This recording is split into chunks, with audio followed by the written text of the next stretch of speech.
breaking news for Adelaide and South Australia on our Facebook, Twitter and Instagram. For news as it happens, join 7 News Adelaide on social media. Almost 2 million Australians are struggling with credit card debt. Switching to a balance transfer card can help manage that burden. Now, a new study reveals the best ones with longer zero interest periods than ever before.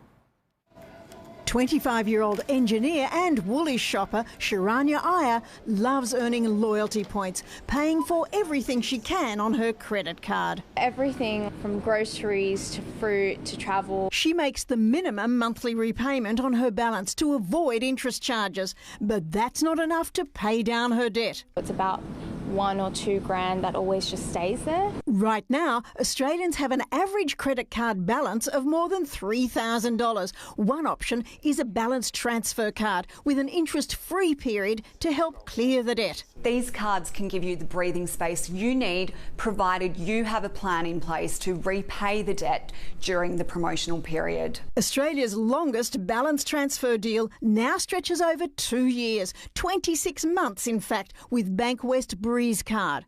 The catch? You will pay a 2% transfer fee.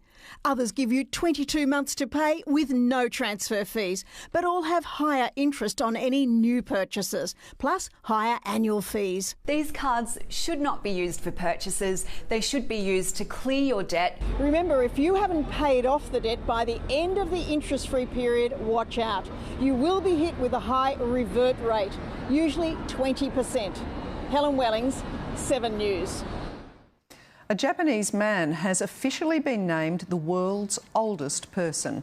Guinness World Records has certified that Chichetsu Watanabe is 112 years, 344 days old. He was born in 1907, a year before Henry Ford produced the Model T. He spent most of his working life behind a desk and says smiling is the secret to old age. So there's a good tip, keep smiling. Time for news on the weather, and someone who's always smiling, especially at this time of the year, is Amelia, and it's liable to be a grey start to Valentine's Day, Amelia. Oh, but we'll keep smiling on through it anyway, Jane, won't we? We are expecting a bit of cloud to push through overnight, so maybe a bit more of that drizzle that we saw earlier in the week, but it all should clear by afternoon. And importantly, we've got dry skies tonight for the opening of the Garden of Unearthly Delights right now in the city. It's 27 degrees and we hit a top of 28.5 this afternoon. We saw mostly sunny skies statewide, aside from a bit of low cloud and the odd light shower about southern coast and the Mount Lofty ranges early on. Top temperatures were generally about average. Above average in the southeast, though, as a trough of low pressure sits near our eastern border. In the east, tropical cyclone Uzzi's decayed to a low, but is still bringing powerful surf and swell to the Queensland coast. It's forecast to hit Lord Howe Island tomorrow. In the west, hot in Perth tomorrow with a storm possible. Back home, and that trough could trigger thundery showers about eastern districts south of Yunta, although it's looking hot and sunny further north. There's a slight chance of showers across the southern agricultural area too, more likely about those southern coast and ranges. So maybe a bit of drizzle about Port Lincoln. 24 is the top there, up to 28 in Port Augusta and Clare, 27 in Kadina and Nuriutpa. Showers for Kingscote, fine 34 in Renmark, and 28 is the forecast top for Mount Gambier. Out on the water in south to south westerlies are set to reach 20 knots in the afternoon, possibly up to 25 north of Brighton.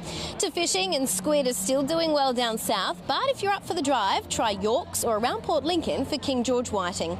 In the city, down to 19 degrees overnight. We could see some of that cloud build, so maybe morning drizzle, probably about the hills and southern suburbs. 26 is the forecast top. Looking ahead, and that cloud will return Saturday, 24, clearing Sunday though, and then it's looking sunny with a top of 30 by Monday. But importantly, Jane, a big weekend ahead, and I think we can manage that forecast. I think we can too. Thanks, Amelia. That's all the news we have for you for the moment. I'll have updates throughout the evening. For now though, good night.